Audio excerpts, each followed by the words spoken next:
or series.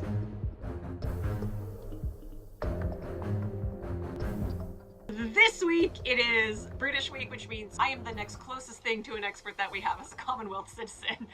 We're going to talk about a cornerstone of British pop culture that has now become a worldwide sensation. We're going to talk about Taskmaster, because twist our arms. Although before we get into it, I do want to say that if people watching this are Taskmaster people and you haven't checked out New Zealand or Australia, I highly, highly recommend doing it, because especially for the sidekicks, the Taskmaster's assistant, Paul Williams from New Zealand is an imp. He is the closest thing to Loki that we have in the Taskmaster universe.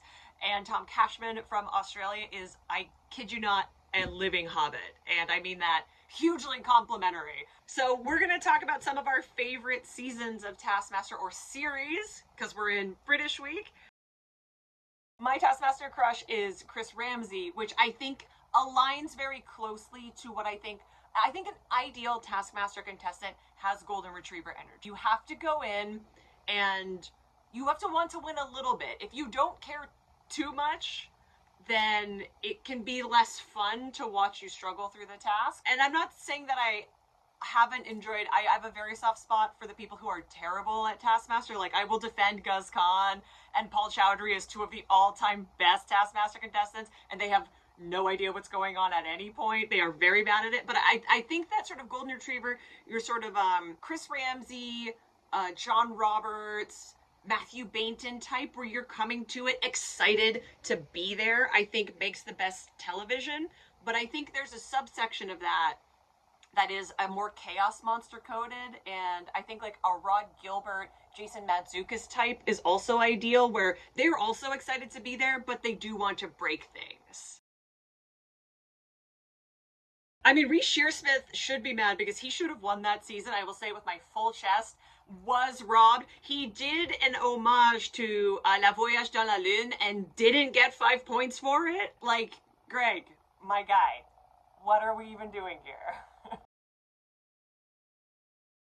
In Series 13, which is my ultimate favorite series that you did not put on your list, Bridget Christie says to Greg, so all I have to do is appeal to your ego and I'll win. He goes, yeah, it's not rocket science. If you like watching the Taskmaster bully the contestants and have no logic whatsoever to who wins, I cannot recommend you Jeremy Wells of New Zealand more.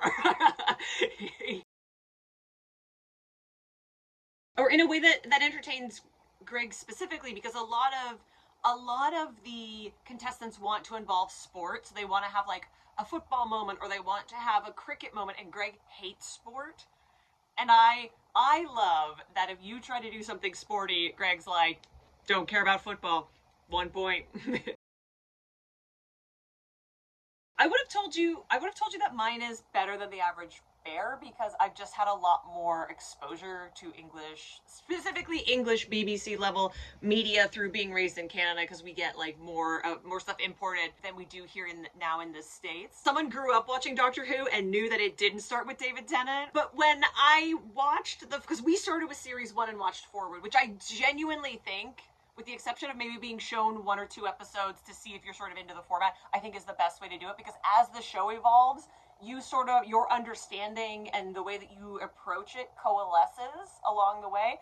I knew Roisin Conaty from Series 1 because she's in the Ricky Gervais show Afterlife. She's kind of his like sexy girlfriend, because she always kind of plays a strung out lady. Nowadays, because I follow more of the comedians, I sort of know people in the larger sphere, and then every time someone from the Ghosts universe is announced, when Matthew Bainton was announced and they put out the headshots, their pictures in the stills, and Kyle Smith-Bino's response was, why are there only 4 contestants? I've never laughed harder at a social media post than that.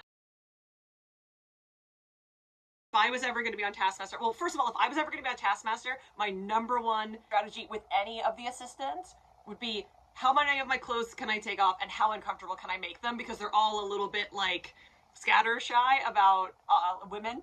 And I would be like, how many times can I make them make out with me? Because they'll all do it, but none of them want to do it. But my number 2 strategy would be like Rod. Rod always took like about 90 seconds to just think. And I do think the blind panic of I'm on TV and I want to be clever and I want to think laterally and I want to do this quickly can be paralyzing. So I would do, there's one task where I'm rewatching Rod's series right now, which is why it's front of mind, where he just lays down on the ground and is like, I'm just going to have a think. And I think more folks should adopt the Rod Gilbert strategy in that way. Terrible. Terrible. I would also cry a lot. Like the green, red, yellow, yellow, red, the brick challenge. Bro, I'd have been in tears. I think I would be comforted knowing that if I went on any of the currently existing franchises as a North American person with this accent, they're not gonna let me win. I'm free from having any real stress. All I have to do is make Alex uncomfortable in the tasks at the house, and then hit on Greg in the studio.